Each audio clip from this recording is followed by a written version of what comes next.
Hi Libra, thank you so much for joining me. I hope that you are well. This is for a sun, moon, or rising Libra as we take a look at the first week of September. This is a chance for us to look at the awareness, guidance, and possible outcomes for the week. I'll also choose a few oracle cards for additional information. Let's go ahead and get started. Okay, Libra, we have the Five of Wands.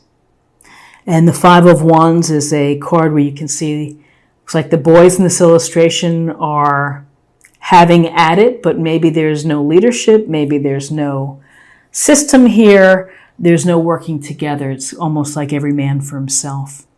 With the Five of Wands, we may get a sense that you have to encounter healthy competition this week. You may be working on a team that isn't quite gelling. There could be a relationship in your life where maybe you're just not seeing things eye to eye or working together. There could be arguments. There could be heated discussions. The good news is that this can be overcome. It's a minor arcana card, and through communication, through trying to remediate or to compromise or to negotiate, you may find relief from situations that are that where people are not coming together, working together. So then, as an awareness for the week, we have the lovely and positive sun. The sun brings such joy and happiness and delight into your life, just like that baby on the horse. It's free, feeling carefree, feeling happy. This card signals good relationships, good health, inspiration, feeling creative, like you want to do something that's going to excite the world and it's going to shine your abilities or your talents for the world. In the background, you see the sunflowers. Again, the sun brings our life force and in turn creates the abundance within our lives. The banner here, or the sash, the red sash, represents our passions. So again, have fun, relax, make some time for fun this week to enjoy what you like doing. And, if you're in a relationship, things are going well with the relationship, things are going well at home. You may even be recognized for doing a job well done, but there's certainly a sense here of good things to be aware of for the week.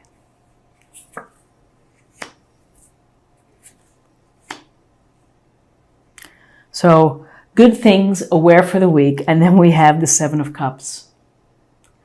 Options, visualization, daydreaming, fantasizing about what if. What if I went this route? Well, this cup has this. My life could look like this. What if I went in this other direction? Then, this could take place. So, it's important to allow ourselves to fantasize, to daydream, to think big.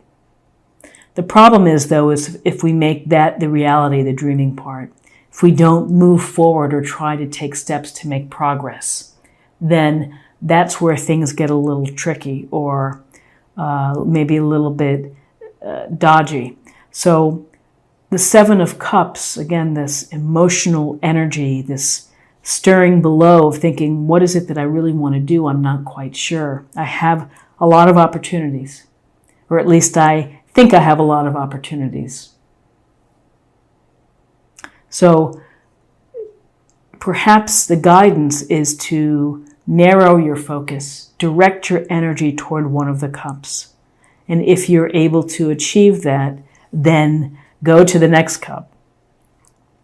So interesting, we have a sense of perhaps disharmony or discord. We have the joy of the sun, feeling carefree, lots of options, and then we have a disruption. We have the Tower, here to disrupt your daily life, your daily routine. Something happens this week where maybe it throws you off your game, or maybe you're not expecting what happens. Could be something relatively small but has a big ripple effect, or it could be something totally unexpected and large. Maybe maybe you get the flu for the week and you can't go to work and you have an important presentation. There's so many permeations to the tower, but it's about clearing away what needs to be cleared away in order to build a stronger foundation. It also can represent disruptions to our daily life and how we have to change course, how we have to restructure, how we have to reset and look at things differently and appreciate that change happens and it can be very random. And that randomness can impact how we live. So it's just something to be very aware of for the week, is that you may receive unexpected news. You may have, perhaps your rental for the Airbnb that you were planning on and had a deposit on fell through, and it's thrown your vacation plans or your travel plans in disarray. Something like that could be a tower moment. Ooh. Okay, so we have the King of Cups. The King of Cups is this lovely, sensitive energy, someone who is very masterful of emotions, someone who is a very sympathetic listener, who would give good, honest advice to someone who is feeling hurt or upset from a situation. You want to rely on people like the King of Cups within your life. So whether this is someone within your circle, within your family, your work environment, someone that you know, they have a degree of wisdom and experience and an ability to really tune in and to be emotionally present. And they're going to be giving of love to you. Love through a healing, sensitive nature. And here's the emotional component of support or people that you're interacting with.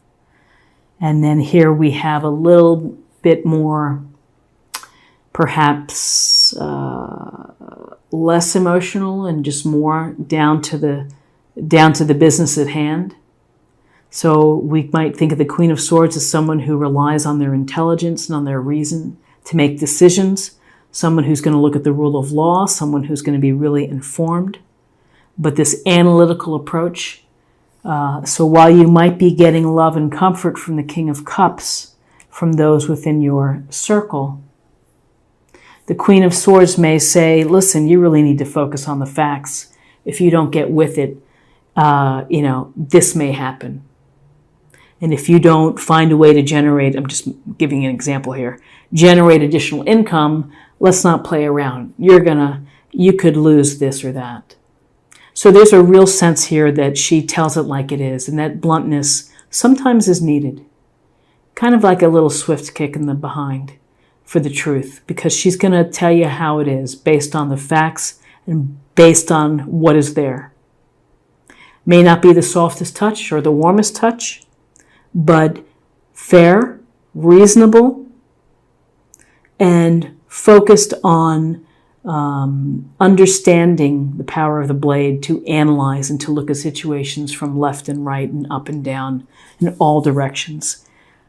I think that this Queen of Swords, these two people are here to help navigate this tower situation. One as an emotional friend, someone who is going to be tuned into you emotionally, and then someone else who's going to maybe give tough love and advice that you need to hear. So, interesting cards with the Sun, which is, generally speaking, very powerful and very happy and joyful. And then you have this options, and maybe you're going to be forced to pursue some options as a result of the Tower. And here's the piece where you're relying on friends, loved ones as counsel. Let's get a little more information, and we will get an idea of the focus or the meditation point for the week.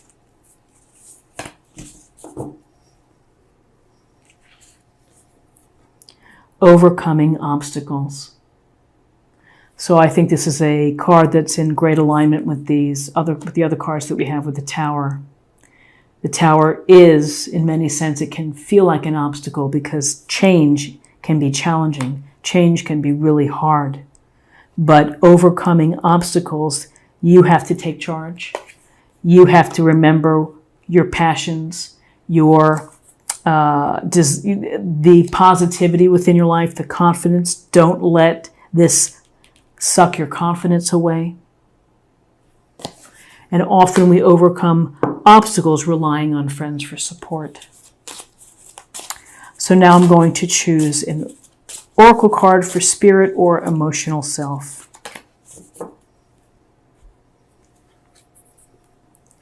Self-sabotage. When you learn to get out of your own way, there will be no stopping you. Most of the time, it's not others who prevent you from achieving your goals.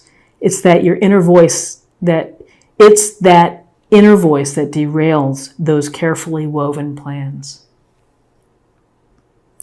So, self-sabotage, we've all been there. We've all done something to get in our own way. I think the first step is being aware of sometimes what you do. And again, while the King of Cups may be giving you a loving, kind, and considerate message, the Queen of Swords may be saying, you need to stop messing around. You need to take responsibility for your actions. Keep your eyes open and focus on what you need to do. And finally, let's choose a card for love, and we'll see what's shaken for love.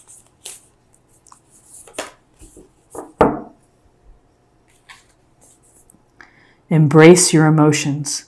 Don't push down your feelings or judge your emotions. So don't be afraid to, if you're having ups and downs, if you're having good emotions, like with the Sun, if you are feeling like you can't handle or cope with big changes, that's natural. And when we suppress our feelings, that causes illness and stress and all type of difficulties. So allow whatever emotions to come through